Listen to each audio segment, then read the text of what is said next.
అందరికీ నమస్కారం. మనం ఈరోజు శివానందలహరి శ్రీ ఆదిశంకర్ల రచన నుండి 25వ శ్లోకం చదువుకుందాం, పారాయణ చేసుకుందాం.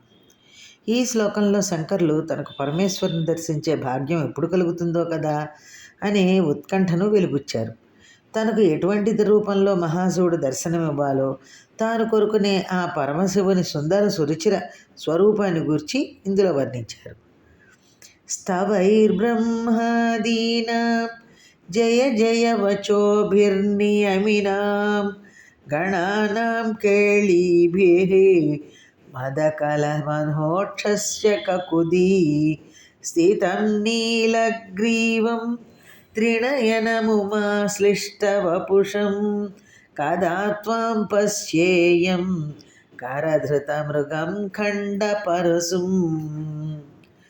స్తోత్రపాఠములతో బ్రహ్మాదులు, జయ జయధ్వనులతో మహర్షులు, క్రీడా వినాదాలతో ప్రమదగణములు నిన్ను సేవిస్తుండగా అది చూసి సంతోషంతో రంకె వేస్తున్న వృషభము అంటే నందీశ్వరుని మూపురముపై కూర్చున్న వాడవు, నల్లని కంఠము కలకవాడవును, 3 కన్నుల గలవాడవును, పార్వతమిచ్చే ఆలింగితమైన దేహము కలవాడవును, లేడిని చేతితో పట్టుకున్నవాడవును, ఖండింపబడిన పరశువు అనే ఆయుధమును ధరించిన వాడవును అయిన నిన్ను అంటే శివుని సందర్శించే భాగ్యము నాకు ఎప్పుడు లభిస్తుందో కదా.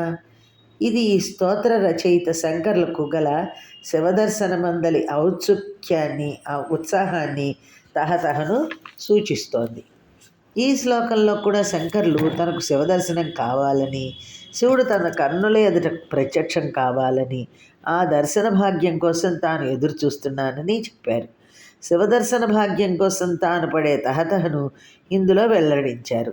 శివభక్తులు అందరూ శివుని దర్శించాలనే గట్టి తపన కలవారై ఉండాలని, అటువంటి దర్శనోత్కంఠ ఉంటేనే ఎప్పటికైనా శివ సాక్షాత్కారం జరుగుతుందని ఈ శ్లోకం ద్వారా భక్తులకు శివదర్శన రహస్యాన్ని శంకర్లు సూచించారు.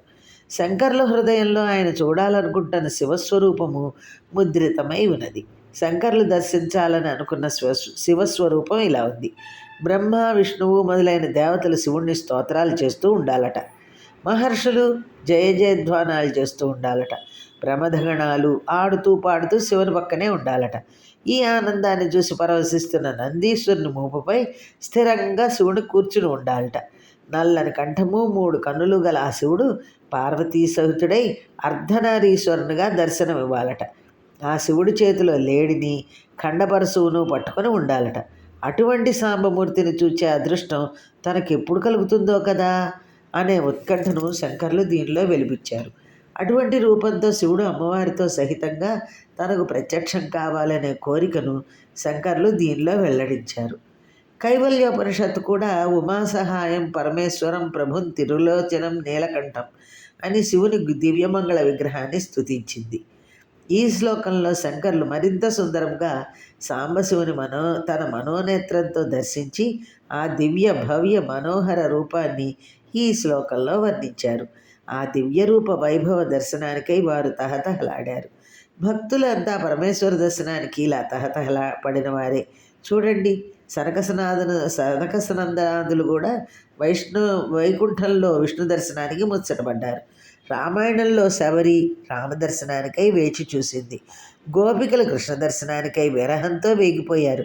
చైతన్య ప్రభువు కృష్ణ దర్శనానికి, రామకృష్ణ పరమహంస జగన్మాత కాళీ దర్శనానికై ఇలా ఆరాటపడ్డారు. ఇంకా త్యాగరాజస్వామి ఎన్నడు చూతునో ఎనకలో తిలకం అని రామదర్శనానికై ఆరాటపడ్డారు. తాను నమ్మిన దైవాన్ని దర్శించాలనే ఈ ఆరాటం భక్తులకు ఒక వ్యసనం లాంటిది. దీన్ని భగవద్వ్యసనం అని చెప్పవచ్చు. భగవంతుని దర్శనం కావాలనే ఈ ఉత్కంఠ లేక తహతహ మనిషికి బలంగా ఉంటే ఆ వ్యక్తికి ఇతరములైన కాంతా కనకములందు, ఆస్తిపాస్తుల సంపాదన యందు వైరాగ్యం కలుగుతుంది. మనం తరించటానికి, ఇతరులను తరింపజేయటానికి భక్తులకు ఇటువంటి భగవద్వ్యసనం ఉండాలని ఈ శ్లోకం ద్వారా శంకర్లు సూచించారని శ్రీ చైతన్య స్వామి వారు కూడా వారి వివరణలో చెప్పారన్నమాట. ధన్యవాదములు.